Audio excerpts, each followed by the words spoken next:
Está con nosotros el defensor del pueblo, Walter Gutiérrez. Bienvenido, doctor. ¿Cómo está? Y bueno, ¿cuál es su comentario inicial a lo que hemos visto de las palabras del presidente primero, ¿no? Frente al escándalo que se ha desatado ayer? Bueno, creo que hay que saludar la reacción inmediata del presidente. Hace bien en no solamente mostrar su indignación, sino dar por lo menos dos pasos concretos.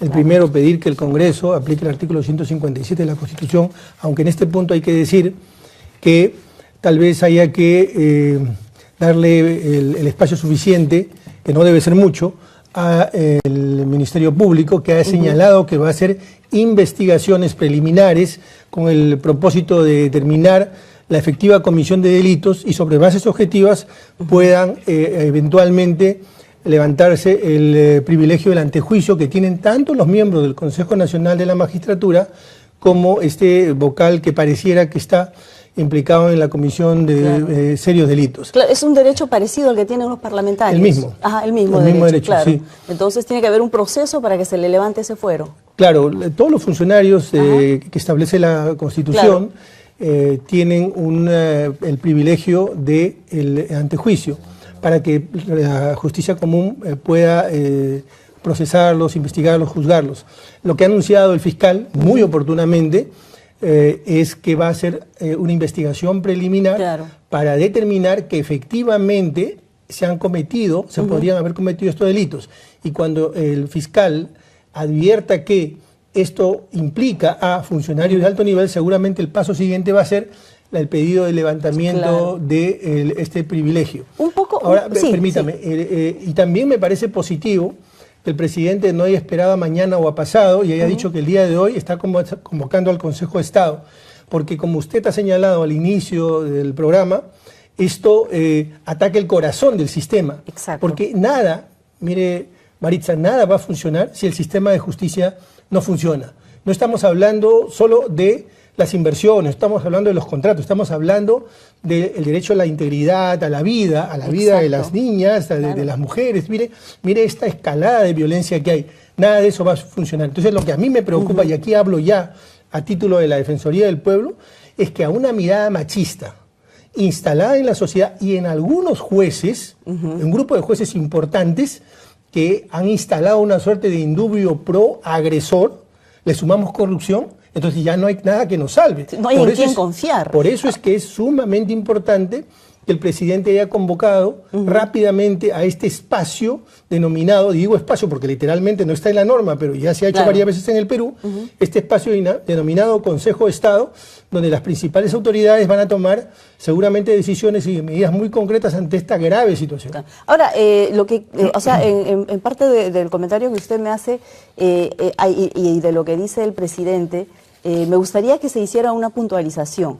Se tiene que investigar a ver si se han cometido los delitos que se anuncian en los audios, ¿no? Sí, pero el mismo hecho de lo que se escucha en los audios ya es un delito per se. ¿Usted se refiere al haber escuchado o se refiere al contenido? Me refiero a que, claro, se tiene que ver si estos delitos como el de la rebaja de penas a un violador, etcétera, se han cometido. Eso es parte de la investigación. Correcto. Pero los audios por sí mismos son pruebas ya de un delito de, no sé, contubernio, no sé cuál sea la tipicidad jurídica. En el caso, pareciera que ahí hay tráfico de influencias, cuando se habla de he tenido que mover a uno para privilegiar a otro, pareciera que hubiera... Porque además se habla en pasado, ¿no? Y mire usted que estoy diciendo pareciera, porque hay que ser celosos y cuidadosos en esto, porque si queremos que las cosas terminen rápido y bien, tampoco podemos apresurarlas demasiado, y por eso hay que darle... Mire, en un sistema democrático, los poderes se autocontrolan, ¿no? Entonces uno se pregunta, oiga, ¿y a quién va a investigar a ese vocal? Resulta que el Consejo Nacional de la Magistratura, que también está siendo cuestionado, entonces usted ve que ahí actúa o entra en escena otro poder del Estado u otra instancia, que es en este caso la Fiscalía. Entonces pero tenemos que darles espacio, no por el hecho, que es muy grave, repito, no quiero soslayarlo, no quiero minimizarlo, que es muy grave. Estos audios que hemos escuchado, tenemos que darle el espacio de que la institucionalidad funcione, es decir, que el Ministerio dé los pasos. Pero esto ha pasado apenas horas. Tenemos que pedirle que lo haga con prontitud, pero que lo hagamos sobre paso firme para que cualquier cosa que se decida no se revierta luego. Totalmente, claro. Lo que ocurrió muchas veces en los 90, ¿no? Procesos que se hicieron de manera irregular. Ahora, Guido Águila Grados, que es consejero del Consejo Nacional de la Magistratura, no solo ha rechazado las imputaciones evidentes de los audios, sino que ha acusado a IDL Reporteros de usar métodos montesinistas, e incluso de alguna manera indicado que esto podría tener repercusiones legales contra el medio que ha lanzado esta denuncia. ¿Qué piensa usted de eso, señor defensor? Bueno, yo creo que lo primero que cualquier funcionario debe demandar es el esclarecimiento de los hechos. Creo que cualquier funcionario tiene todo el derecho de defender su nombre, su trayectoria. Ese derecho lo tiene absolutamente todo, pero en primer lugar tiene que estar sometido al escrutinio público. Claro. Lo que sorprende es la falta de indignación por el delito, sino la indignación contra el medio, no contra el mensajero. Por eso mi mensaje o mi reflexión es esta: cualquiera que asume una función pública debe tolerar el escrutinio público, el escrutinio de la prensa y pedir que se esclarezcan los hechos. Si el suelo está parejo, no hay nada de qué preocuparse. Y después se tendrán que tomar las medidas que tengan que tomarse. Pero no pongamos la carreta delante de los bueyes. Exactamente. Bueno, y en realidad nosotros invitamos al doctor Walter Gutiérrez para hablar de un tema que también es estremecedor, que es el caso de los feminicidios, que se encarnó este fin de semana en el fallecimiento de Juanita Mendoza, esta ciudadana que fue rociada con gasolina por su cuñado y falleció luego este fin de semana también a causa de las heridas provocadas por este hecho execrable. Vamos a ver un BTR sobre el tema.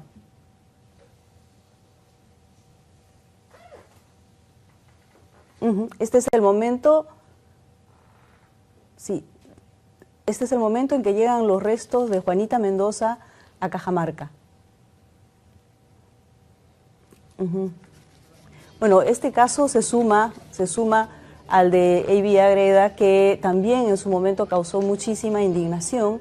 Yo creo que la ciudadanía de alguna manera ya está saturada de que estas cosas ocurran, y además de maneras tan parecidas, y que finalmente la justicia no esté respondiendo a un problema acuciante como es el de los feminicidios. Hay mucho debate en redes sociales de si este caso es o no feminicidio, porque Juanita Mendoza no está vinculada directamente a su agresor. Es más, he leído por ahí a gente un poco desubicada diciendo que por qué el caso de una mujer que en Pucallpa ha agredido a un hombre debe ser menos grave o tener menos sanción que el caso de Juanita Mendoza. En fin, de todo eso vamos a hablar con el defensor del pueblo, porque los feminicidios en nuestro país están en una escalada, en espiral, y definitivamente tiene que haber algún tipo de respuesta de parte de la justicia, aunque esto lo digo de verdad con un cierto desánimo después de ver el tema anterior, pero también de parte de la ciudadanía y sobre todo del sistema educativo. Vamos a seguir conversando con el doctor Walter Gutiérrez sobre este tema, que fue el que nos convocó. Se habla mucho de este tema, de si el caso de Juanita Mendoza es o no feminicidio, y hay mucha gente, muchos influencers de redes sociales que dicen que no, que es igualmente grave que el del caso del hombre que fue muerto, que fue también de la misma manera agredido en Pucallpa. ¿Qué nos podría decir sobre eso? ¿Por qué esto es feminicidio y no el otro? Sí, yo le voy a decir por qué, Maritza, y a mí me resulta particularmente preocupante este formalismo jurídico y esta predilección por los debates que están emposados ahí y que nos apartan de lo que es la realidad. Claro. Déjeme decirle por qué sí es feminicidio, y lo voy a decir con la mayor claridad posible. Mire, ¿cuál es el denominador común en el caso de Arlet Contreras, de A.B. Agreda y Juanita Mendoza? Para mencionar solamente tres casos que son claramente conocidos. Yo le voy a decir cuál es el denominador común. El indubio pro agresor. Claro. Eso es como el indubio pro reo, pero en favor del agresor, sí, ¿no? Porque existe el principio del indubio pro reo. Sin duda. Pero esto ya es una degeneración del concepto, correcto, ¿no? porque esto tiene que compaginarse con el propósito que tiene el derecho y particularmente el derecho penal. Claro. El derecho penal es un regulador de conductas, es decir, qué conducta queremos proscribir, qué conductas queremos promover. Si nosotros privilegiamos al agresor bajo la premisa de que no es feminicidio, sino que es un homicidio calificado, entonces todo el caso lo vamos a construir a partir de esa premisa. Exacto. Y estamos favoreciendo al agresor porque no lo vamos a ni investigar, ni denunciar, ni juzgar por un delito más grave. Ahora, pero alguien me podrá decir, pero no tienes los elementos. Ahora te voy a dar los elementos. Cuando tú alguna vez has visto, ¿cuántas veces hemos advertido que a un hombre lo arrastran de los pelos, que a un hombre le tiran gasolina, le prenden fuego y tienen ese desprecio por su integridad, por su dignidad, por su vida? Eso no sucede. Claro. Eso no sucede. Alguien me podrá decir, sí, pero eso también sucede entre los narcotraficantes. No, pero es que ahí estamos hablando de bandas. En cambio, aquí estamos hablando, Maritza, de un patrón de conducta. Claro. Un patrón de conducta que busca instalar una clara desigualdad, mantener una clara desigualdad. Ahí estamos en presencia de un feminicidio. Para ser más didáctico, doctor, usted siempre es muy didáctico, pero justamente este ejemplo que han puesto algunos influencers, ha habido un hombre en Pucallpa que ha sido quemado por una mujer, aparentemente también por razones afectivas. Y bueno, está este caso de Juanita, el de Avi. Me gustaría que nos explicara por qué el feminicidio es más grave, porque muchos dicen es derecho humano, nadie tiene derecho a matar a nadie, y los dos son casos muy parecidos porque han sido quemados. Entonces, ¿por qué en un caso se tipificaría como un delito de mayor gravedad, en el caso de la mujer?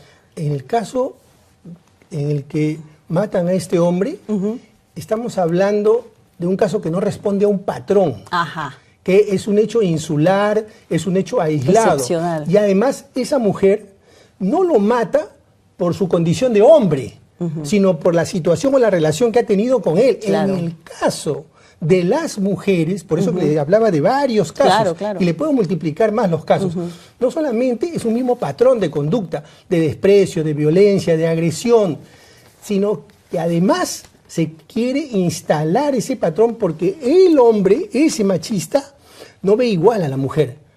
La ve como una cosa o como un animal, pero no la ve como su igual. Como un objeto. Usted no ve que un hombre, como hace un momento le digo, arrastra a otro hombre de los pelos o lo toma de los cabellos y lo pone en una hornilla o le tira. Es otra la relación que hay. Y además le pregunto, en el caso de Juanita Mendoza, yo le pregunto por qué este señor, este agresor, no agredió al hermano de su pareja, sino a la hermana. ¿Por qué no agredió al esposo de Juanita? Decide agredirla a ella. Entonces, pues, por su condición de mujer. Entonces, este debate, para mí, es un debate baldío. No nos conduce a nada, sino a retrasar lo que tenemos que instalar en la sociedad y en el sistema de justicia. Usted ha dicho que debe partirse siempre, en los casos de asesinatos a mujeres, con todas estas características. Con estas características, se debe partir de la hipótesis de que es feminicidio, ¿no? Esto, bueno, evidentemente en estos casos es clarísimo, pero ¿de qué manera se establecen las pautas? O sea, ¿cuáles son esas, digamos, los checks que se deben tener en cuenta para que un caso sea considerado feminicidio? Bueno, porque mucha gente anda diciendo que solamente en caso en que haya habido, y gente incluso enterada en derecho, que solo en casos en que haya habido algún tipo de vínculo con el agresor. Esto es una falacia. Totalmente. Ajá. Entonces, ¿cuáles son los checks? ¿Cuáles son los puntos que deben establecerse para decir esto es un feminicidio? Es que el que tiene este patrón de conducta, el que tiene una mirada machista de su relación con las mujeres, no solamente con la mujer, no la tiene respecto de su pareja, sino de todas. Y por eso es que es un error plantear que solo en una relación de pareja, porque con ese criterio, por ejemplo, el acoso, donde todavía no hay relación. O la violación, donde no hay más que una relación de estupro. Correcto. Entonces, pero permítame desarrollar la parte de el acoso. Recuerda el caso justo de Avi Ágreda. Claro. ¿Cuál relación había ahí? Era un acosador. ella no quería, no tuvo, ni quiso nunca tener una relación con él. Él la ubica en el bus, le echa gasolina y luego le prende fuego. Entonces se cae por su base el argumento de que tiene que ser en el marco de una relación. Claro. No es así. Él tiene una mirada Exacto. respecto del género femenino que la desprecia, que no la considera su igual. Y además hay un recurrente, porque esto es una escalada. En Chorrillos, hace un par de días, Catherine Estrada, una mujer que se negó a volver con el padre de su hijo, el sujeto se llama Ángel Altamirano Mimbela, fue desfigurada con un pelador de papas. Entonces hay un recurrente que pareciera anecdótico, y es que estos hombres siempre buscan desfigurar a la mujer, ¿no? Le rocian con gasolina, le desfiguran el rostro. ¿Esto también puede ser un indicador de que es un feminicidio? Se me quedó en el tintero decir algo. Existe un protocolo latinoamericano, claro, además desarrollado por las Naciones Unidas, de cómo es que se tienen que investigar estos casos. Usted me decía, ¿cuál es el checklist? Me decía, claro, ¿cuáles son los pasos que hay que seguir para finalmente... las características, claro, ¿no? Para poder saber qué entra dentro del marco. Bueno, esto ya está sancionado por ciertos estándares internacionales que de alguna manera está recogida en la legislación peruana. Pero el problema, Maritza, es que no nos enfrentamos solo a un patrón de conducta de los agresores, nos enfrentamos a un patrón de conducta de la sociedad y desafortunadamente un patrón de conducta de los fiscales y jueces, no todos, porque hay fiscales y jueces que sí entienden este concepto de igualdad de derechos. Entonces, ese es el tema. Ya existe un protocolo que deberíamos implementar, que habla de ese checklist que usted claro, me refiere. Ahora, hay un proyecto de ley que se aprobó en el Congreso para crearse un registro de agresores sexuales. Este proyecto de ley fue de alguna manera sancionado en un Congreso que suele estar tan polarizado, fue sancionado por casi unanimidad, y sin embargo ha sido observado por el presidente Martín Vizcarra porque dice que atenta contra la intimidad de los agresores sexuales. Esto, en realidad a mí me sorprendió esta noticia porque hemos visto al presidente muchas veces pronunciarse a favor de las víctimas. ¿Esto no es un contrasentido? Sí. ¿Qué derecho se privilegia aquí? Dos cosas en relación a eso. En primer lugar, yo he visto con bastante agrado y la verdad que respaldo además concretamente la iniciativa del presidente de él mismo ponerse la valla alta. Claro. Porque él ha dicho, vamos a hacer de la lucha contra la violencia hacia la mujer una política pública que parta del presidente de la República. Eso yo creo que es destacable y además, repito, él mismo se pone la valla muy alta y sabe que el país le va a tomar cuenta sobre eso. Claro. Eso en primer lugar. Pero en este punto me parece que el presidente tendría que pedir que se revise. No está el asesoramiento que se le ha dado en este punto. Yo sí discutiría, porque el derecho no puede estar divorciado de la realidad. Hace un momento yo le acabo de decir, mire, tenemos demasiado debate inconducente, tenemos demasiado formalismo jurídico, estamos divorciados de la realidad. Claro. O sea, quiere decir que vamos a proteger a los agresores y vamos a desproteger a la sociedad que no va a estar informada respecto a estos agresores. Claro, porque no es solo las víctimas, sino a las potenciales Por víctimas. Supuesto, de eso estamos hablando. Entonces, yo creo que aquí hay un error, hay mucho derecho de pizarra, hay mucho academicismo que no termina de aterrizar en la realidad. Aquí estamos hablando de vidas, estamos hablando de integridad de las personas y por eso es que tenemos que dejar de lado estos formalismos, estos garantismos exagerados. El garantismo es para los más vulnerables. Es verdad que los derechos pueden llegar cuando colisionan dos derechos. Exactamente, cuando los derechos están en tensión o colisionan, siempre debemos apostar por los más vulnerables. ¿Son los más vulnerables los agresores? Si esta escalada de personas, de movimientos conservadores, fundamentalistas, como Padres en Acción, con Mis hijos no te metas, al oponerse a la formación de nuestros niños en enfoque de género, en igualdad de derechos, de alguna manera no están, propiciando, directo o indirectamente, que este machismo, que a su vez es el sustrato de los feminicidios. Sí, sin duda. Acá estamos en presencia de otro problema realmente preocupante.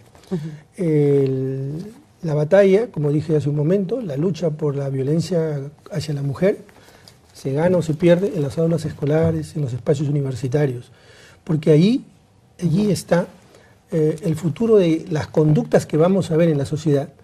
De manera que yo quiero reiterar, subrayar cuál es mi posición y cuál es la posición de la Defensoría. Derechos de igualdad, enfoque de derechos o derecho de género o enfoque de género es lo mismo, llámelo usted como quiera. No podemos aceptar que no se enseñen y se instale en los jóvenes, en los estudiantes, el derecho de igualdad entre hombres y mujeres y entre todos absolutamente. Sí, ahí hay un punto que puede hasta resultar, no sé si políticamente incorrecto. Estos colectivos de padres dicen en esencia una cosa que para muchos resulta convincente, que la escuela enseñe ciencias y números, nosotros en nuestros hogares enseñamos valores.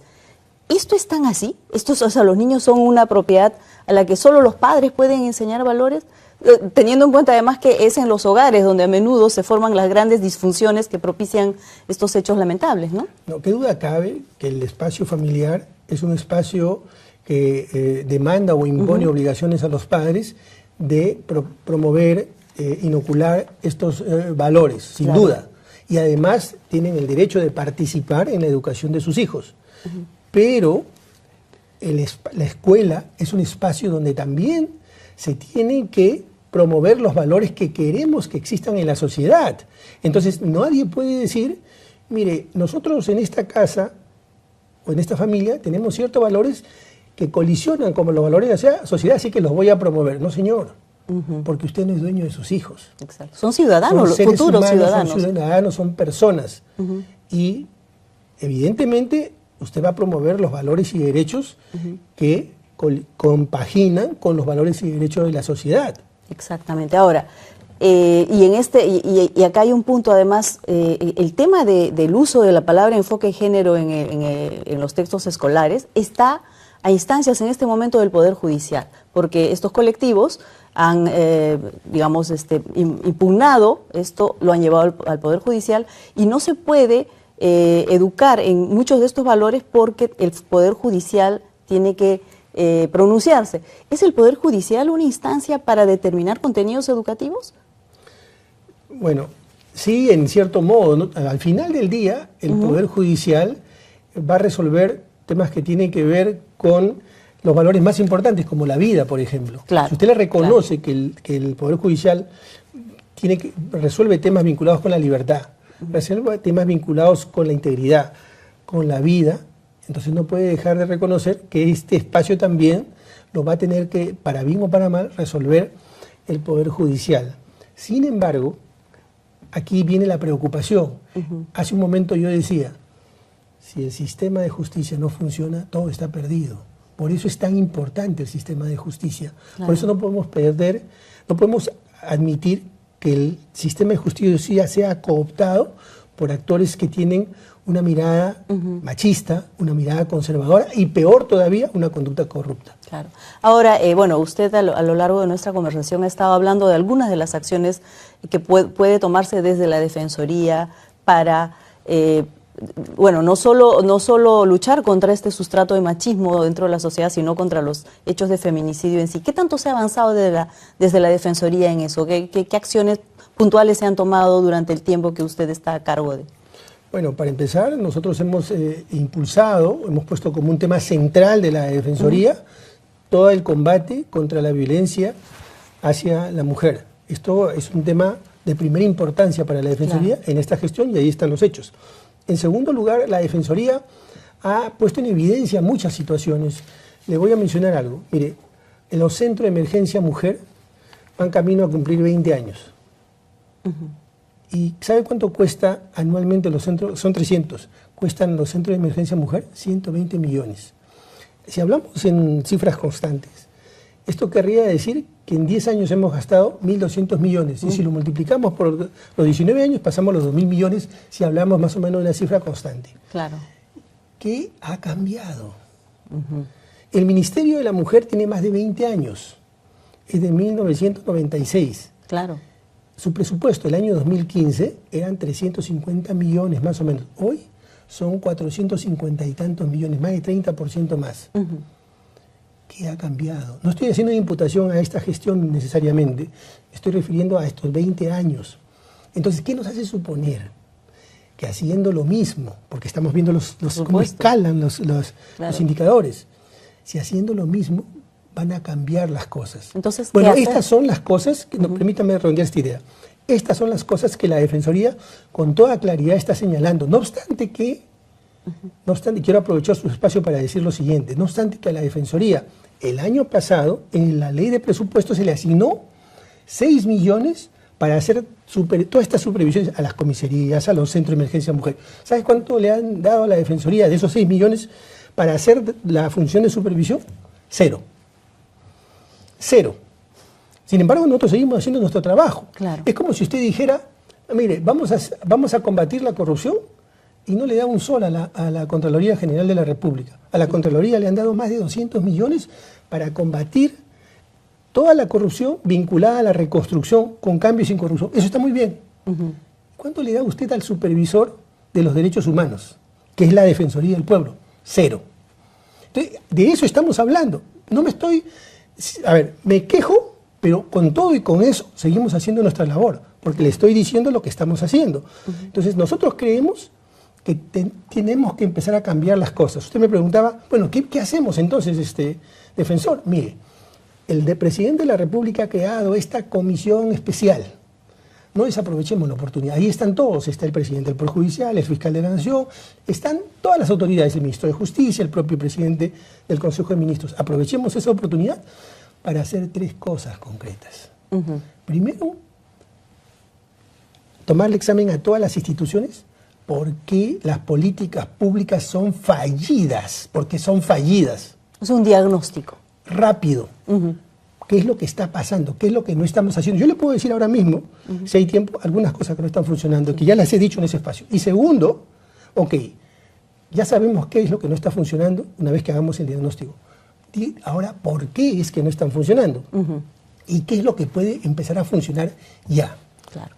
Le voy a poner un ejemplo concreto. Sí, porque estamos corriendo en tiempo. Sí. Esta batalla no se gana solo en el Poder Judicial o en las comisarías. ¿Usted ha visto alguna vez que el Estado haya impulsado esta batalla también en el espacio público, pero en relaciones privadas? Me refiero a los centros comerciales, me refiero a los gimnasios, me refiero a los aeropuertos. Cero. Esta batalla no se gana solo mediáticamente, no se gana solo en los espacios públicos, se gana en todos los espacios.